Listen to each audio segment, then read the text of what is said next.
Hey, thank you very much for the kind introduction. So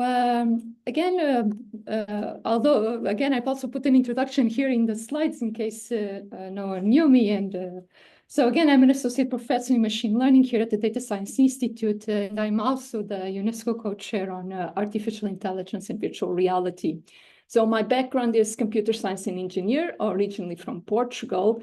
And my life has been a roller coaster so far. I've been in different countries, experienced different cultures. I've been in the University of Leicester, in United Kingdom, in Queensland University of Technology, also in Saro.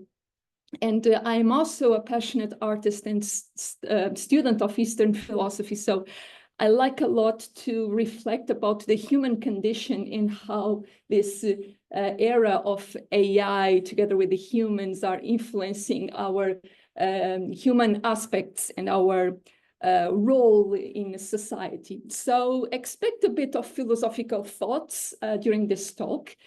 And also, I decided to make this talk a little bit different. So I'm going to make it a little bit provocative. So I thought it would be more fruitful to engage in really interesting discussions and use this as a safe space to have those discussions rather than just putting here a massive presentation on related literature and so on. There will be also a bit of that, but the main point of this talk is to think and be provocative and stimulate our critical thinking. And with that note, we will start with applications of software that also make decisions in our lives. So, for instance, in this example here, we see a case from 2016 at the Prince of Wales Hospital in the UK, where 70 nurses were suspended for allegedly falsifying glucometer readings. So glucometers are those devices that can read blood sugar. And interestingly, the entire case was built on the evidence derived from computer systems that manage these glucometers. It seems that the computer had evidence that the nurses were not putting the data correctly. In other words, they were falsifying the data. And this actually is an interesting case, right? How can a person argue with computer evidence when it's presumed to be correct? And this escalated massively because, again, several nurses at the same time were targeted in the same hospital for malpractice, falsifying data, and so on. And it became evident that the computer records, which the hospital relied on and accused the nurses were corrupted. The data had been manipulated or deleted, making the computer evidence simply unreliable. The interesting twist here is that the software engineer from the company that developed those glucometers went to the hospital to fix the system. And when we mean fix, he simply deleted some data. And it was exactly this data, this correlation between the day the engineer appeared in the hospital to supposedly fix the system or update the system, that correlated with the supposed falsified data reports from the nurses. And that's where the judge understood that, okay, there is no case here, case dismissed.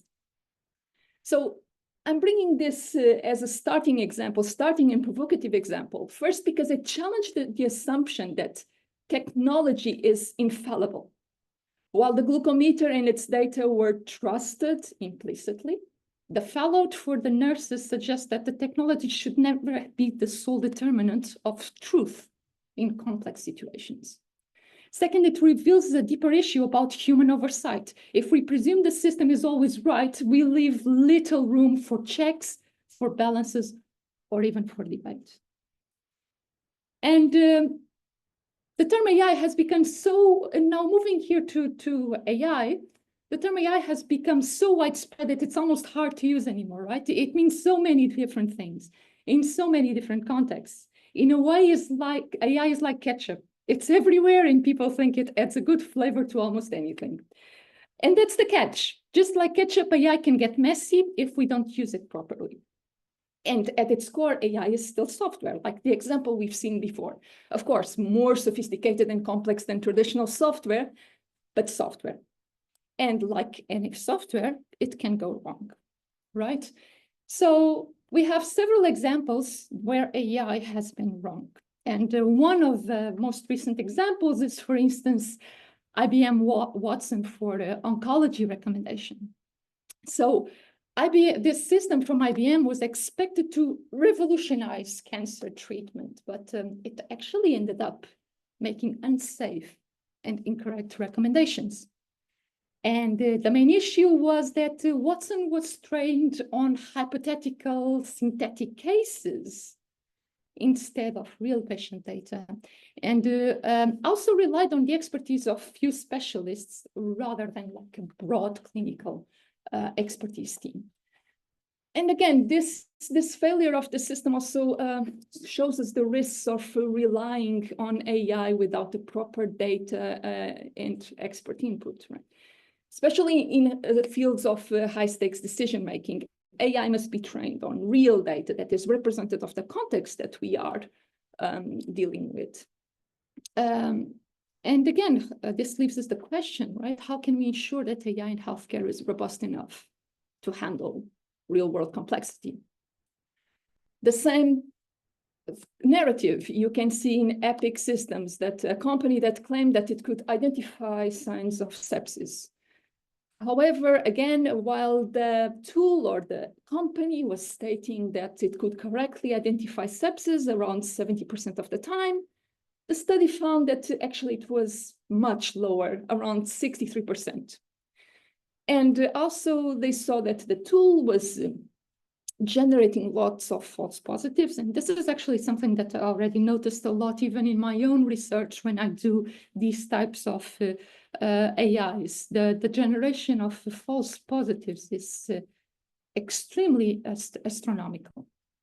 And in the case of this tool, it only provided 7% of cases, identified cases that were actually missed by a physician. So we not even see a big contribution from the tool compared to the human expert. So we have again this problem of the over-reliance of AI tools in critical medical contexts. And of course, we have the problem of racial biases, right? So this is a funny example that was a serious example that appeared in Scientific America and in some articles in Science, where the algorithm used the health costs as a proxy for health records, for health needs. So since less money is spent on Black patients who have the same level of need as a white patient, the algorithm falsely correlated that Black patients were healthier than the whiter ones, and therefore they didn't need as much health as those patients. So again, another example of one of the biggest problems of AI at the moment, the perpetuation of the existing biases in terms of race and gender. Now that we've seen examples of how AI can go wrong, whether through over-reliance or bias, let's take a little bit of a step back and reconsider the question at the core of this technology. What are we searching for when we talk about artificial intelligence, right? And just a little bit of historical context. I told you that I love philosophy and history, so here's my historical part of the talk. So again, AI was coined in 1956 in the famous Dartmouth Conference. And again, AI back then was defined as the effort to program computers to solve problems that required human intelligence or behavior. In other words, they have as a goal to simulate each of the different human faculties in machines. And as before and it's now, we still haven't achieved that. In reality, what surrounds AI is the hoax of exaggerated expectations, these inflated promises that have shaped public perception, misguided policymakers, and sometimes even misleads developers about what AI can do and cannot do. And now we are experiencing this even more because of technologies like ChatGPT that are nothing more than autoregressive models that just predict the next word given a context. And people think that ChatGPT, since it articulates so well language, people confuse that beautiful elaboration and articulation of language with intelligence, which again, misleading. So we need to be careful about how we use our terms, and that's why I wanted here to emphasize this distinction between automation and AI. Because one of the most common misconceptions in conversations about AI is this, that automation is usually used in the same context or in the same terms as artificial intelligence. And I would like to stress that automation is not the same as AI. And this distinction is critical because many systems that we label today as AI are just actually sophisticated automation, okay? And again, the problem of mixing these terms, again, inflates this expectation of what AI is and what AI can do. So again, automation is simply the application of technology to achieve outcomes with minimum human input. So for instance, you can think about this like the assembly lines of that car, a Tesla car or a normal car that you see there. Automation excels at tasks that are repetitive, that are structured, that are predictable, right? And that's the key thing. Automation doesn't learn or adapt, doesn't think or solve problems beyond what it's been programmed to do. And this is where the difference between AI and automation starts to become more and more clear. Although you have different levels of automation, from the most basic ones to the more refined or sophisticated ones, we need to be mindful that under this context, usually intelligent automation is mostly applied in business settings or enterprise settings where we have robotic process automation, scheduling systems. Again, a little bit different from what we define artificial intelligence, which is a software that can learn from examples, very simplistically. Okay.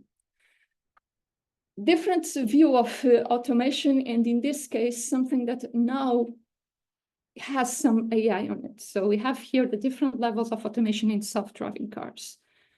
Of course, you can have, I mean, I've all seen when I was growing up, the only thing I saw was no automation in cars. So the human had to do everything, full control. But throughout the years, the cars have become more sophisticated. You started to have tools that have a driver assistant, that help you park your car, that have collision cameras that alert you if you're about to hit something. And these are very helpful sensors that enhance your intelligence and your capabilities within that time frame, that moment of time. The problem becomes when the user starts or stops to be the locus of control. And this is a sentence that I will use a lot throughout this presentation. The locus of control, who is the agent that is in full control of certain tasks. It can be a carbon-based agent, and that's us humans, or a silicon-based agent, which is the machine. I argue that having the locus of control towards the machine in ways that are full automation, like we see in level 5, are the ones that are really dangerous, the one that we should really care about, and that's what this talk is going to talk about as well. So as you can see at the moment, we are probably in stage 3 or stage 4 on the levels of automation in self-driving cars. And you see the picture is not very good even for that. So self-driving cars have AI. They process large amounts of training data to try to drive in streets and roads and different types of terrains without the assistance of a human. But as you can see, this is still not good. Many states in US are actually now forbidding the application of self-driving cars because, again, the technology is still not there. And it's not just about the technology. This also raises interesting key challenges. So it raises challenges for in terms of ethical concerns. It raises concerns in terms of safety and reliability. As we saw, they're still not safe because they still make lots of mistakes. They're still not accurate enough to be driving by themselves. But I think the most importantly is accountability. If there is a crash or an accident of a self-driving car, who is responsible, given that the machine cannot be responsible? And these are the big questions that we speak about when we speak about AI. Now, another example of full automation in a more, in a less dramatic, let's call it, sense, is Air Canada chat robot. Probably you've seen this news spread around the newspapers that there was a customer that was going to travel for a funeral, and the AI said that they had what they called the bereavement fare, which means that they could get some compensation because they had a family member that have deceased and they had to travel there. The thing is, there was no such policy in Air Canada, and the chatbot offered that to the customer. The customer went to Air Canada to request that refund that the chatbot promised, and Air Canada refused to give that refund because they just said it wasn't us, it was the chatbot who did it. Again, machines have no accountability, and when this came to court, Air Canada was responsible, and it was ordered to pay the customer who was misled by the airline chatbot. So again, we have to be careful not of AI. I argue that what we should be concerned is about deploying such systems that are fully automated, where the locus of control is fully in the machine, not in the human. So, and I think it's in this sense that people try to generalize the narrative of AI. So if you think closely, there are very few cases that you can name currently in our society where AI is currently being deployed fully autonomous with no human control on it. I cannot think of many case studies other than, I wouldn't even say self-driving cars because they're not there yet, but other than chatbots or fast trading algorithms or warfare drones and so on, I don't see many more use cases that we are actually using nowadays where AI is fully autonomous.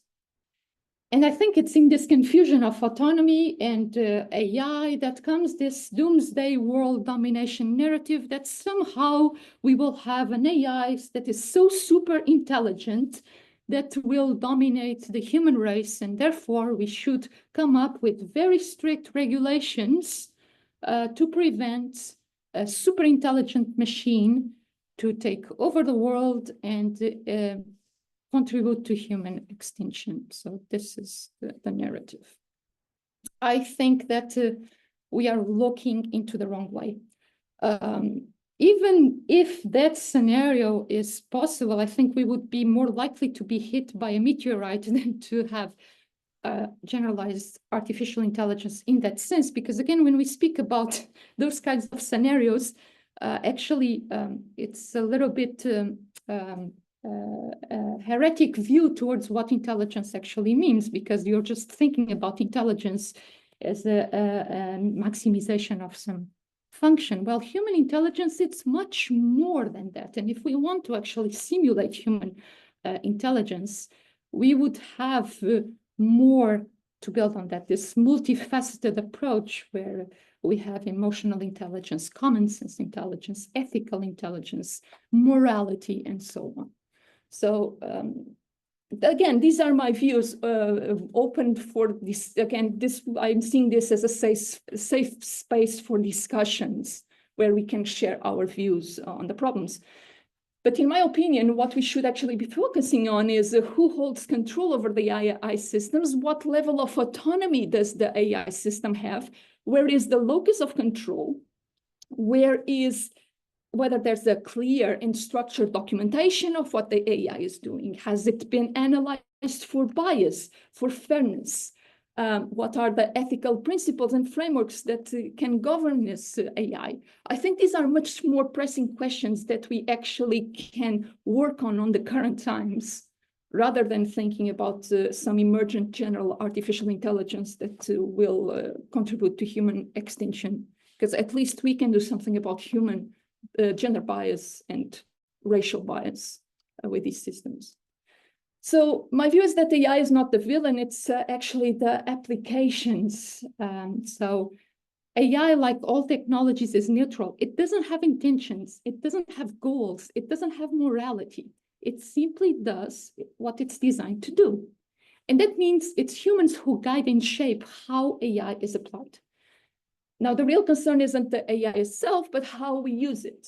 It's the application of AI that requires the careful regulation and consideration, not the technology as a domain. So, of course, decisions that we need to make where and how to implement this AI and under what guidelines will determine whether its impact is positive or negative. So ultimately, AI is not inherently good or bad. It's just a tool that is here to help us augment our intelligence. And that's why regulations should focus on highly specific contextual scenarios of where AI applications should ensure the human safety, again, fairness and accountability, without strangling innovation, because currently what we see in Europe is a very strict regulation on AI, because they are regulating the technology mostly. For instance, in here, we can even see this open letter from Jan LeCun saying that, again, regions with excessive or unclear rules risk to fall behind in terms of AI technological development. So we need to find this sweet spot where we have the trade-off between too much regulation and innovation. And another provocative thought is, I was actually very inspired when I was reading a book about patient safety. It struck me that when the person in the book was arguing, and I'm putting here an analogy with a scenario that if we want to build a bridge, we need certified domain experts, we need certified engineers, we need certified contractors, we need certified technicians. Shouldn't we demand the same level of domain expertise in developing and deploying software and AI applications, I wonder? So this is from that book that I was reading, and the glucometer example that I used in the beginning of this talk is clearly a clear example where you have the software developer that simply makes the code. It never worked in a hospital. It doesn't know how nurses operate with a system.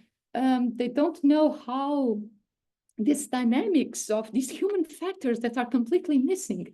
And you can see here in this slide the level of demand that they ask, for instance, for an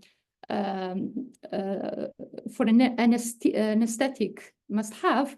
And you see this full list, right? And when you look at the topics that a programmer or a software engineer must know to develop a healthcare application, it's none, right? So shouldn't we also demand that these data sciences also need to have medical knowledge to properly interpret healthcare data and build models that offer more meaningful insights? I actually agree with this vision. Otherwise, there's this risk of creating systems that misinterpret or misapply the data and have serious consequences. So just as certified engineers ensure the safety of a bridge, healthcare experts must collaborate with AI developers to ensure that the system is trustworthy and ethical. So in the end, it's not just a technical challenge to develop AI in healthcare. I think it's a human challenge as well, a domain-specific challenge. Without healthcare expertise guiding the development of software, either AI or not, it's also risky. In my opinion, open for discussions on that. And I think this is what would give the basis for trust. If I know that some people are certified in certain technologies when they develop a product, I would, of course, trust that more. So at the moment, we have this problem of AI adoption and trustworthy because simply people first, they don't understand what the AI is. There's this black box. There's no transparency. Most of the times the AI does not serve the purpose because, again, it was not co-designed with the humans to serve that purpose. And we have lots of works in the literature speaking about what could help or enrich trustworthiness. We have fairness, responsibility, transparency, interactivity, interpretability, explainability. Again, but these, again, these would be like the utopia of trustworthy AI systems. We are in the real world.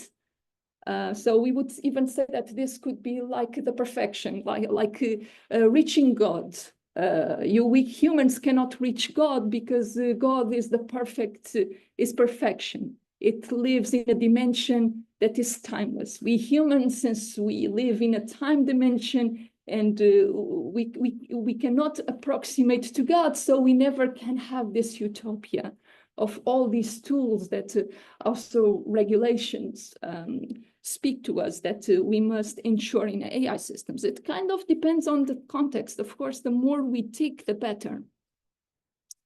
And I'm a bodybuilder, so everything, I mean, I used to be a bodybuilder, now I'm just a CrossFit and boxer, but everything in my life is around the food choices and analyzing what are the best foods for my body. And I was thinking the other day while I was shopping, so in the same way that I trust the food in the supermarket because there's a regulatory agency that ensures that that food is safe for me. It's safe but it doesn't mean that it's healthy. So it also gives here a sweet spot or the flexibility that I can choose the level of healthiness that I want to apply to my body, which is very, well, philosophical, very interesting to think about. So, and it's very interesting. I really like this because I can look at the nutritional table. I know that this agency approved the food. I know that they disclose the ingredients, so I can read them. I can know what it's about, and I can understand that if they are bad to me or not. They provide me the quantities or the building blocks of this food in terms of nutrients, so I can try to understand how much protein I can get from this food, how much sugar, and they do not, but interestingly, they do not disclose the recipe, which I consider that there's no explainability here. So I was thinking, so can we certify AI for high-risk use like we do it for food safety? So just like food regulatory agencies ensure the trustworthiness in what we consume, because again, they have domain experts that test the food and certify it. Can we not also have those domain experts in healthcare, in finance, autonomous driving, again, to certify, put there a seal saying this is safe, in the sense that it meets all the building blocks that will ensure that if I consume this product, I'm most likely not going to die. So again, I really like this mapping of the transparency of the AI system with the ingredients like the algorithms, the data, the processes, the disclosure of the potential risks of the AI and its limitations. And again, the AI accountability and safety standards, which again are very similar to what we have disclosed in our information for food products. So this leads to my last part of my talk. So I think in terms of time, I'm still doing okay. So, of course, we should move away from these human or AI-driven approaches and move more towards human-centric approaches. But again, it's still not, again, there's lots of literature about it, but again, there's not a one-size-fits-all solution. So we have some attempts from Microsoft to develop what they call the Microsoft human-centered AI, interactive human-centered AI guidelines. And what I like in this framework, especially, so again, it's important to set up the expectations, what the system should do, what should be the limitations. But what I like in this approach that I think it's missing many other approaches throughout the literature is the interaction. I truly believe that interaction is this missing link that will enable us to trust AI or trust software or trust applications. Because the more we experience things, the more we start to understand at least how they react to my inputs. And therefore, I start to trust it more. I start to use it more. Or I can have a really bad experience and I stop using it. So I really think interaction is like one of the missing key ingredients in when we are developing AI software. And again, the interaction, in my opinion, is also fundamental because it shifts the locus of control from the machine to the human. Another one is from, probably this is the most known one, from the Ben Schneiderman, which is one of the most leading figures in human-centered AI. Ben Schneiderman put all these ideas of human-centered AI in such a beautiful framework that what I like here is it doesn't just focus on the technical part and the human aspects, it also escalates to government structures. It actually has this human values, so the AI should be aligned with our human values. It also should have aligned with our individual goals, design aspirations, and I really like this context that different stakeholders will probably trigger different properties on these systems, and again, the consideration of the different threats for each of our decisions when we are co-designing this. Actually, Ben Schneiderman also put very beautifully this idea that currently we are with the algorithms and AI view of the world. And we are waiting for a Copernicus revolution of AI, where the sun is not in the AI and algorithms, and then we have the humans as the planets orbiting around, but rather the human as the center, again, emphasizing this locus of control, that the humans are the ones that decide whether to trust or not a prediction, whether to implement it or not. And of course, we have the different types of AIs circling around the control of the humans. I really like this vision, but again, theoretically, many use cases, again, if we move towards fully autonomous AI, this, of course, it's hard to apply, not impossible, because there are ways to co-design AIs that can be fully autonomous, but yet with human control.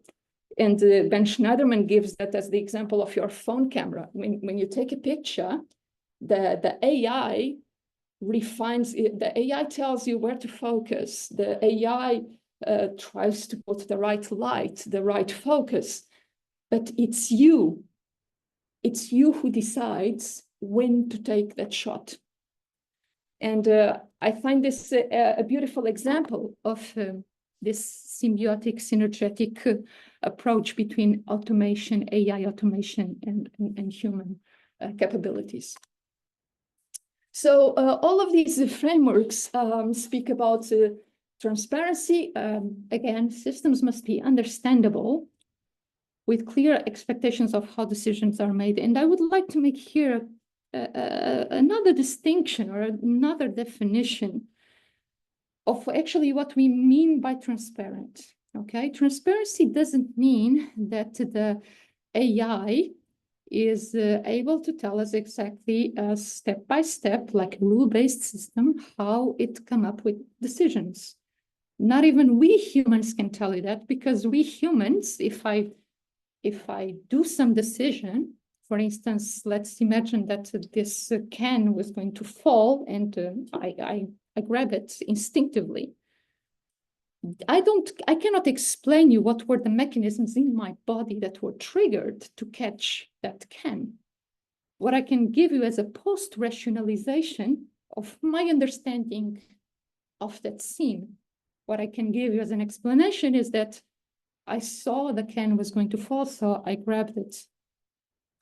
This is a little, and this is what a human explanation would give you. In terms of AI, the type of explanations that they are required is a little bit more detailed, because again, especially with high levels of decision-making, we need to disclose more. But again, it's hard, and trying to force that disclosure on machines can even lead us to bias interpretations of the parameters and whatsoever that can be as even more biased than the prediction itself. So I would argue that transparency in these systems would be more on the documentation of how the system was trained, which data, was it diversified enough, what was the accuracy during the tests, how did it run in pilot tests, how does it operate in more generalized systems where it has never been trained before. And I think this is the key of transparency, not explainability. And all of this, of course, is connected to all other those key points. Fairness, again, to ensure that it's not biased towards race and gender, that can ensure some kind of human control, because again, we need to have this accountability. A machine can never be accountable. So I guess this is all the dilemma with these AI regulations. How can we make sure that if there is a fully autonomous AI, who is responsible for it? And I cannot tell you the answer, so it's not something that's simple. Again, this goes again with that comment that I just mentioned. So people look at explainability as the silver bullet for all AI challenges. If I can explain the AI, I can promote trust. Actually, the literature is not that convincing. There are many studies that show that different explainable AI algorithms actually didn't change that much or that significantly humans' trust in the machine. It also, again, it depends on the context of the decision or on the task and also the type of explainable algorithm, but it's not something that you would say that the literature all agrees on. So again, explainability can be used until certain limits. Imagine the scenario, for instance, where you have a fast trading algorithm. So again, in finance, we have these algorithms that are optimized to do trades in order to maximize profits. How can you ensure explainability there when the things occur at the millisecond, right? Just delaying a millisecond on that transaction of that algorithm to try to get some explainability will already lead to major losses. So, and these are the questions. So if you are also in fraud detection, you need to act fast. So would you wait to try to get some explainability, or would you just try to act even if it's a false positive? So I think that the frameworks that we have nowadays, they work perfectly for systems who are not fully autonomous and that are not fast-paced AI systems. I think for these types of systems, which I consider the true ones that are actually high risk, I think we need to come up with other types of more creative frameworks to try to address all these questions of what does it mean explainability, what does it mean transparency, what does it mean accountability. So take-home messages. Again, I told you I like philosophy and history. Sorry again. Machines are not intelligent. So the machines, you know, these silicon agents, not intelligence, in the sense that, again, if we go to the roots of the word intelligence, it comes from the Latin interlegere, which means to read in between, to choose, to discern. And discernment is a pure human faculty. Okay? And I don't believe that a silicon agent is capable of these human faculties, at least in a very near future. Fear of artificial general intelligence, AGI, artificial general intelligence. Well, look, we not even have cat intelligence yet. I would even argue probably we not even have mouse intelligence yet. So probably there are more pressing needs at the moment that require our attention, that the fear of AGI. Also, look, our autocorrector, when we are working on our Word documents, it also fails miserably. So when I have a very good autocorrector that I can actually trust, then I'll probably change my mind. Till then, Grammarly, if you are watching, autocorrector.